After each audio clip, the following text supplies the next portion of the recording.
Alright, hold on. Got talk playing in the background, but alright, what I'm gonna do today, I'm gonna get this done. First off, what's up? Yeah. I'm gonna talk about sub boxes, enclosures, multiple subwoofers. What's good, what's not? Why do I want to run 4 subs?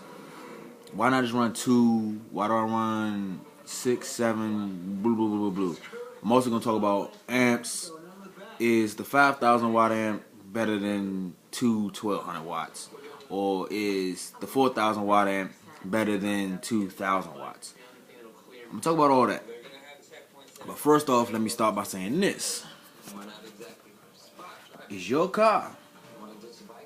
Do what you want to do with it. Don't let nobody else tell you that you need to do what they doing. No, do what you want to do with it. But at the same time, you have to have a goal for yourself. Have you want to be SPL, sound quality. You want sound quality from your interior speakers and SPL. That's fine.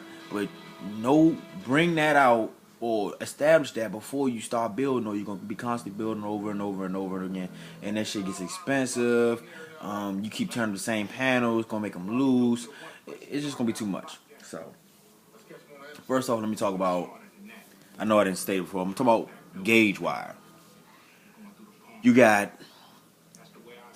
and I hate to even mention this because I use these on my subwoofers for speaker wire. You got 8 gauge wire. That's the tiniest of tiniest wires, and I'll make another video on that when I get back to my wire drawer. I got a wire drawer full of wires, wire sizes, and I can help you distinguish the throughout all of them. But 8 gauge wire, 4 gauge wire, 0 gauge, 01, and 02. Now 9 times out of 10, half of y'all motherfuckers is not gonna be running 02. I'm not running 02. I got 01 in my car, and I got 0. Now, everybody knows 8 gauge, real small, not that big. Quick AutoZone amp kit. It's fine if you got a 200 watt amp. You trying to put one bullshit ass 12 on. But once you go anywhere past 400 or 500 watts, 8 gauge kit ain't gonna do shit for you but burn a hole in your carpet. So don't do it. Don't waste your time hooking up an amp. 500 watts are better on an 8 gauge kit. Next, you got 4 gauge. 4 gauge kits are good for up to 1,000 watts continuous power. 8 to 1,000 watts continuous power. I wouldn't put no much more on it than that for the simple reason, the same way 8 gauge is gonna burn up. The 4 gauge only allows a certain amount of power to run through it. I'm trying to give you an example. No, I'll give you an example out of all of it when I'm finished. Then you got 2 gauge, what I didn't say before. 2 gauge is in between your 4 and your 0 gauge. 2 gauge wire. It's a little bigger than 4, but it's smaller than 0. They got the same size of rubber surrounding as 0, but it's not 0 gauge. Do not be fooled. It's not 0 gauge. You also got 0 gauge, which is some thick wire. You notice 0 gauge, like fucking a girl. She gonna know 0 gauge between an 8 gauge. Flat out. It's as simple as that. 0 gauge is good for your 2,000, 3,000 and up watt systems. 01, when you trying to push some heavy power, you pushing 3,000 watts plus with an extra battery. All types of signal processors, filters, several amps. If you want to do something like that for 001, that's what you need. 02, 9 to 10, you're not going to be running this. That's for a multiple battery setup, either paralleling or using a battery isolator. Now, paralleling a battery is something like this. It's something like this. Hold up. Make a little diagram for y'all. As y'all can see, I got my little board here. So, boom.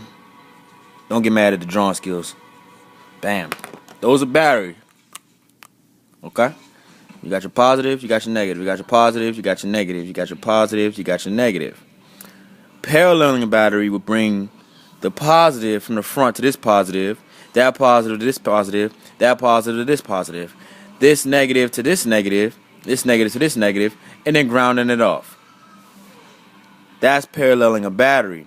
But in order to do something like that, you gotta have a strong alternator. I'm talking 200, 240 better. You gotta have a mean charging system, because when you start paralleling batteries, it's like putting 26-inch rims on the car without any type of motor work, transmission, or anything like that. Rear gears change. Eventually, something's gonna give. So if you drive the car daily, whatever you do with it, something's gonna give. You're gonna blow. One of your batteries gonna burn up. You're gonna blow your alternator. You're gonna buy a new alternator. You're gonna burn out your fucking starting battery. Then you're not gonna have no battery to start with, and I mean, it's just gonna be terrible. So you really don't need 02. It's as simple as that. Y'all niggas not gonna need 02. A lot of y'all niggas not. I'm not using it. I bang pretty hard, I think. But anyway, back to amps. Alright, now we're going back to amps. Let me erase my little board I got here, because I might have to write some more diagrams for y'all. Amps is basically, okay, if my speakers are 1,000 watts RMS, 2,000 watts max, I do not need a 2,000 watt amp. Half the time, when I buy the fucking amp, it ain't gonna be 2,000 watts. You gonna only get like 12 to 1,500 watts out of it, depending on how you run it, how you wire it up. Hold up, we got a phone call. Oh, look, it's James. What's up, James? Huh? I'm in the house making this little this video documentary on like speakers and wiring and amps and shit. I need a fucking alternator, man. Yep. Ladies and gentlemen, case in point, just say something about alternators. Here you go. James needs an alternator. Alright, no, because I'm talking about wires and how shit gets killed on batteries and shit. But give me a second. I thought like you were recording right now, you just told the world I need an alternator. I just told the world you need an alternator. Damn, man, I want to land around. You got everything else laying the fuck around here. Oh, nah. Give me a second. I'll hit you right back. I'm going to look. Alright. Can't look right now. But, so, yeah, you need an alternator. Alright. What the fuck was I talking about? Oh, 2,000 watts. Why the fuck do I need a 2,000 watt amplifier if I'm only going to get 1,500 watts? Let me show y'all some maths. Y'all motherfuckers. Oh, another thing. Very good at math. Very, very, very good. Let me show you. Very good at math. And money. But, alright, I'm going to do y'all a little math. Do a little math for y'all.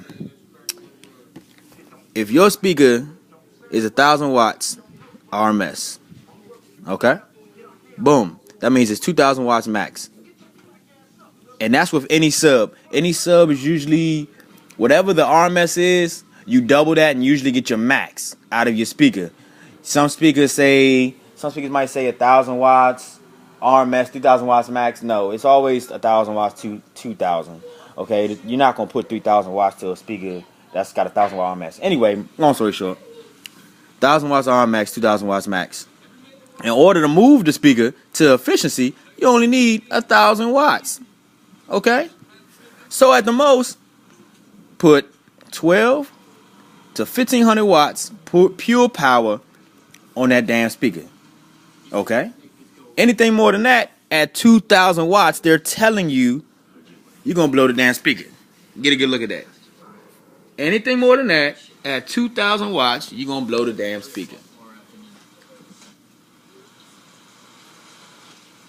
So what that tells us is we don't need that big of an amp to push this up.